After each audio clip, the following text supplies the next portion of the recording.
Exactly what happened to that plane? Eyewitness News reporter Carolina Lead has new details on this mystery. A group tracked an emergency signal from that plane for 2 days, eventually finding that wreckage in a wooded area not far from here. Still, investigators have so many questions. The Cessna 210 was found upside down in this wooded area of Wantage Township. Its wings torn off and pilot found dead inside. New Jersey State Police believe he was the only one in this single-engine plane. Investigators believe the pilot was trying to land in a field near Unionville and Mount Salem roads, but clipped a tree line and crashed. I was told that it's some kind of beacon, an electronic beacon that emits a signal when an aircraft goes down. They had kind of like a transponder technology. That's how they located the plane. And then they had to shut it off themselves. The 2-day search started Tuesday as a ground team out of Poughkeepsie tracked an emergency signal, eventually finding the wreckage around 11 Thursday morning. We don't know where the pilot flew out of or where he was headed to. People who live near the crash site point out that Sussex Airport is nearby. Yeah, there's a lot of planes in the area because Sussex Airport's right down the road there, about 8 miles. So you got planes coming in and out all the time.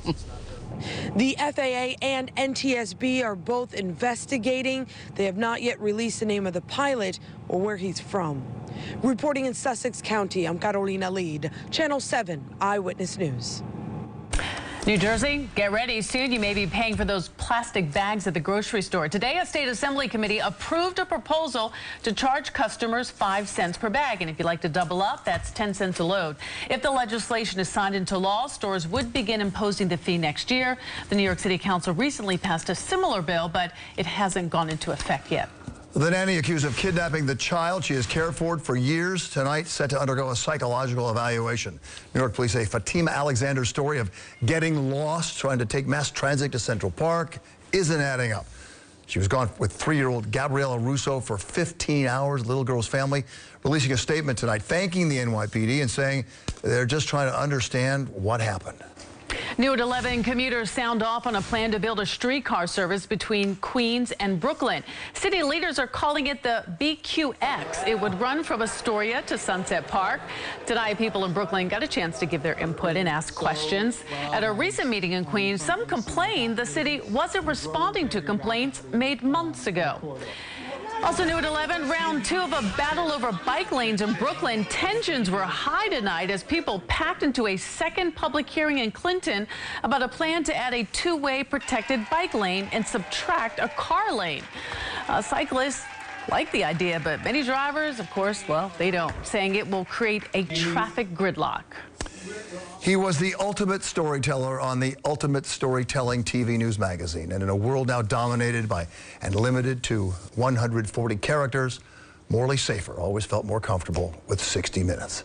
Millions tonight mourning his death. His retirement announced last week, 60 Minutes on Sunday, then paying tribute to his 46 years on the air. After the show, he tweeted, "It's been a wonderful run." Mr. Safer, it certainly was. What a great journalist. We'll talk about losing your cool. An irate gas station attendant loses it, taking a baseball bat to a customer's truck. Check it out. You can see the attendant in California smashing the truck's taillights after yelling at the driver to leave.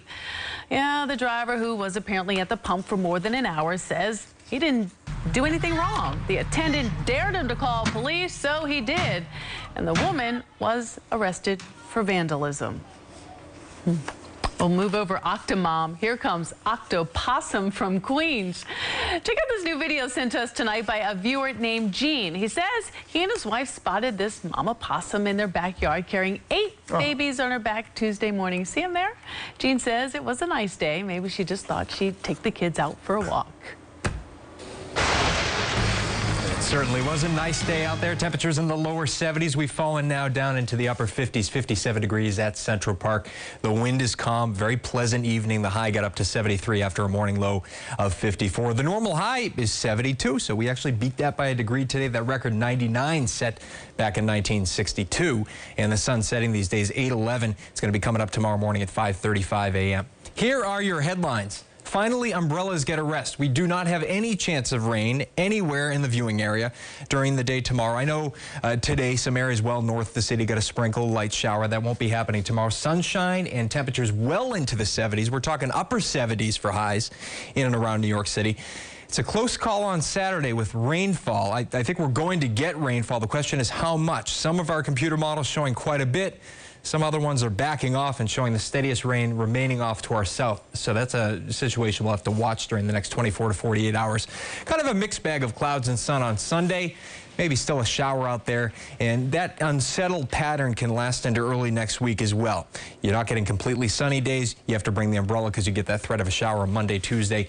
But by Wednesday and Thursday, we're talking temperatures around 80 degrees. Temperatures right now in the lower and middle 50s across Long Island. 52 at Ronkonkoma.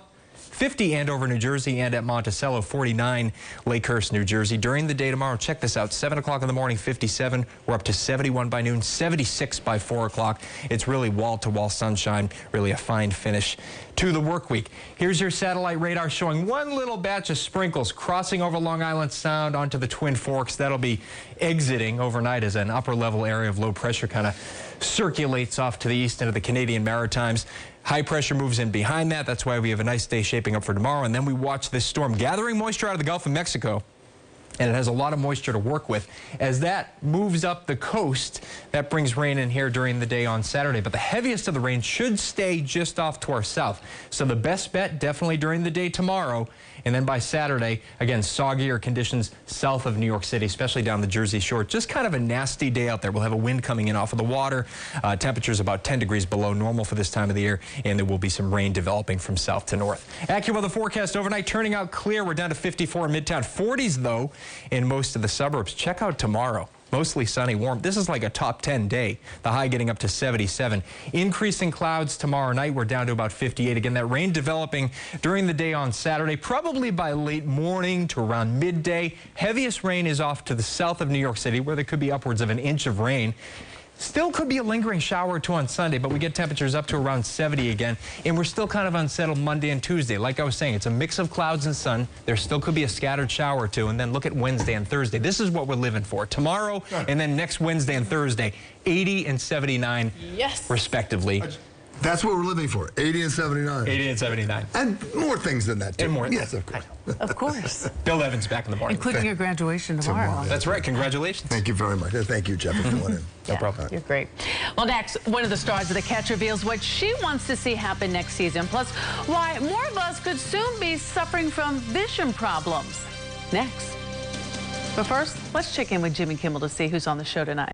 Thanks, Sade. Hello, New York. Tonight, Magic Johnson, Ludacris, and Ciara. Music from Ariana Grande, and a live chat with the congressional candidate who accidentally posted porn tabs on Facebook, and real nurses complain about being real nurses. I'll fix it all when I'm vice president. Next on Jimmy Kimmel Live. Blake Shelton